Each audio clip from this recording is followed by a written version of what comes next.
Alright friends, welcome back.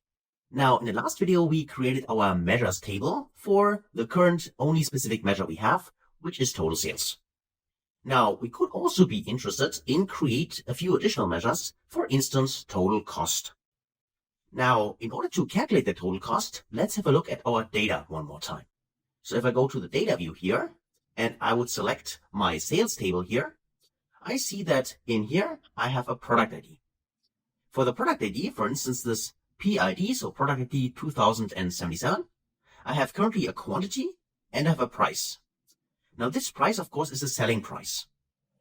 Here, I have no information about the cost. However, if we take a closer look at the product table, here there's also the product ID. And if I scroll down, there's the product ID 2077. There it is. And here we could see that, for instance, here we have the cost attached to it, right? So here, 424. So obviously, we can calculate the cost by simply looking up the quantity in the sales table. So if I go back one more time to the sales table here, we take a look at the product ID, this ID, the quantity is 1. And then we need to go, or Power BI in this case needs to go to the product table, take a look at the product ID, in this case, 2077 in here, and then look up the specific cost. And then we multiply the 1, which is the quantity for the specific row in or transaction in the sales table, times this 424. That's the idea, right? Okay, so how can we do this? Let's go back into our report view, and then let's create the total cost measure. So to do this, because I'd like to create the measure inside the measures table, I could simply right-click in here and create new measure. If you don't create the measure by right-clicking here and create new measure, and do it differently, for instance, by going under Home and click on New Measure, or go under Modeling and create New Measure here, then the Home table, so the default table where the measure gets created, is the last table you have selected here. So that's why I personally prefer to right-click here and create a new measure directly in here, so I know that it's placed in the Measures table. But of course, you have seen that you can also move the measure around later on. So let's create this new measure now. Click on New Measure, and then let me just zoom in so you can see that better on your screen. And now let me just type in here, this is my total cost, right? So total cost is equal to, and again, I will press Shift Enter to go to new line. It's not required, but I personally prefer that. So now I can do something kind of similar, because remember, for the total sales, what we did is simply we went row by row, so through each transaction of the sales table, and then we multiplied the quantity times the price. So we can do something similar for the cost, because again, we need to go through all the transactions in the sales table, so row by row, and multiply the quantity times the cost.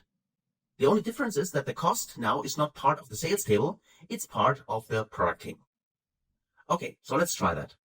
Let's go on here and say we use the SumX function again, because we want to sum up the prices, or in this case the costs then.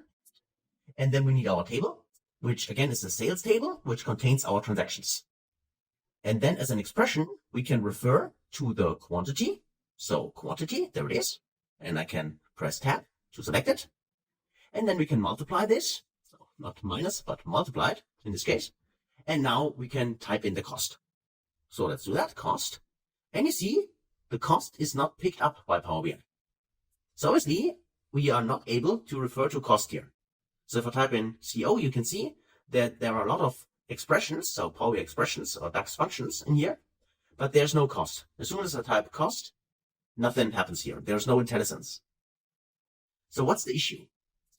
Well, the problem is that the cost, remember, is part of the product table. It is not included in the sales table. And currently, we tell the SumX function to iterate, meaning going row by row through the sales table. But in the sales table, there's no cost. So how can we use the cost in here in our formula? Well, for this case, there's a specific function in Power BI, which is called the related function. So if we use it here, related, here it is. And you can see it here, it returns a related value from another table. And related here is the keyword. Because remember, when we set up our data model in the modeling view, we created a relationship between the product table and the sales table. And the product table contains the product ID and sales table contains the product ID. So that's our common field. And because we have created this relationship and the relationship is active, we can now refer, as you can see here, if I type in cost, you see that now Power BI is able to pick up the product cost from the products table. So if I tap that and I close parentheses, so now we have our expression.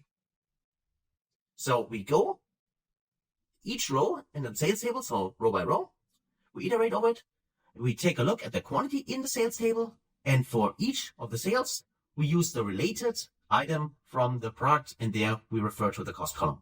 And this can be done because we have created our relationship upfront. That is why, again, it is so crucial to have your data model set it up correctly and the relations are in place. So now, if I just can press enter, or I can click this checkbox here, the check mark, then now we have our total cost. And now the measure is also there. And now, of course, we would like to see this maybe in our view. So if I go in here, and now I tick this total cost, click on it. Now you see we have here also our total cost attached to it. Of course, they are currently not formatted correctly. So we can go select the total cost in here and say this is also, for instance, a US dollar amount or another currency. If you want to pick another currency in here, you can do that as well. So let me take this option here.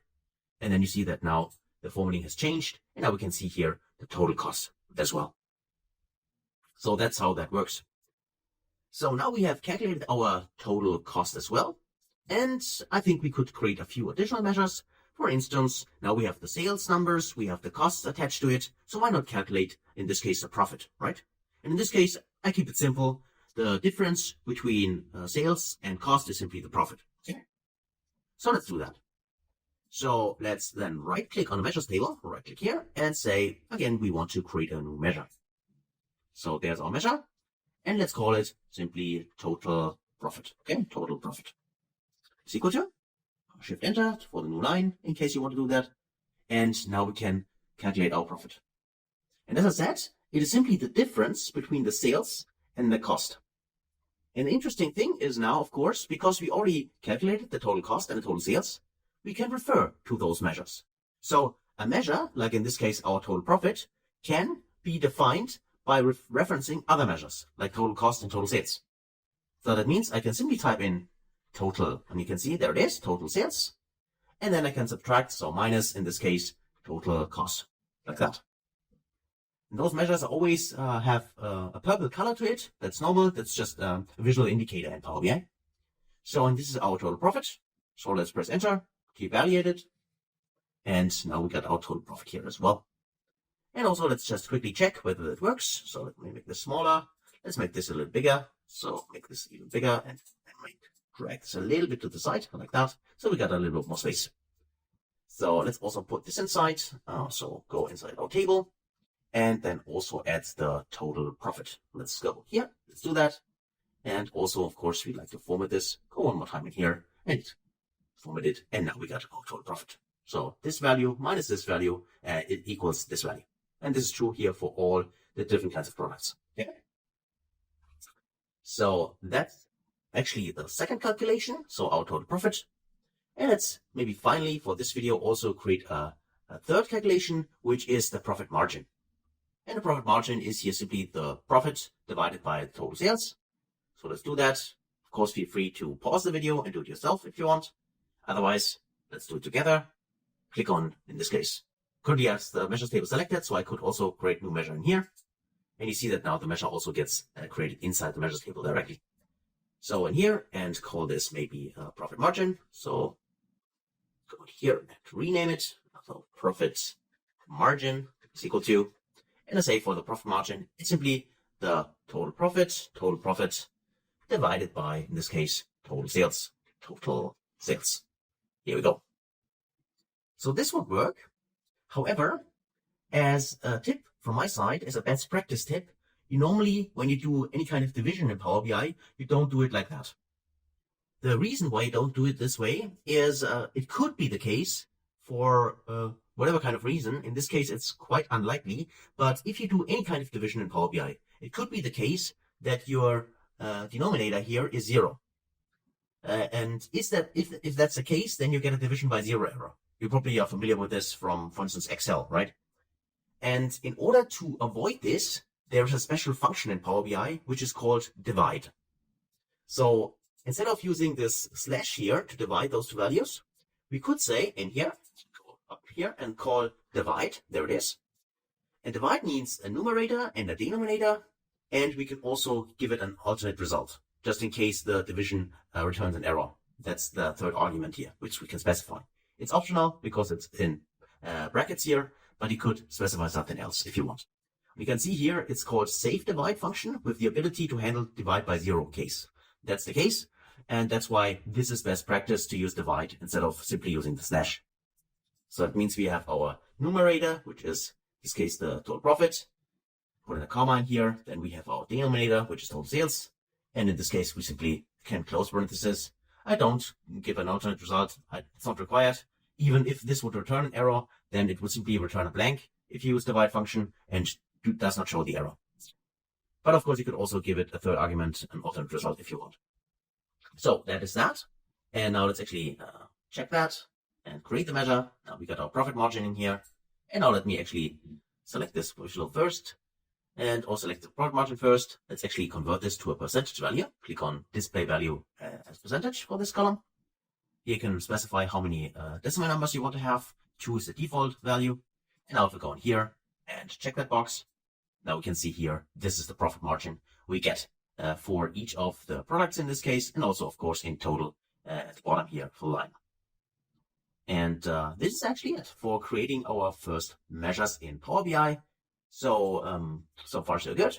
And just in case, I hope you can see the values in here, and they're not too small. In case they are, of course, we could always go inside the formatting option here. So let me just go to the view option here and go to the format here.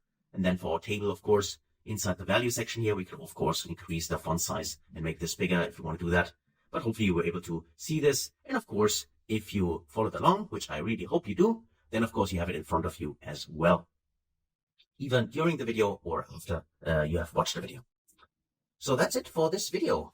So thanks a lot for watching and for participating. And otherwise, hopefully see you in the next video. Until then, best guys.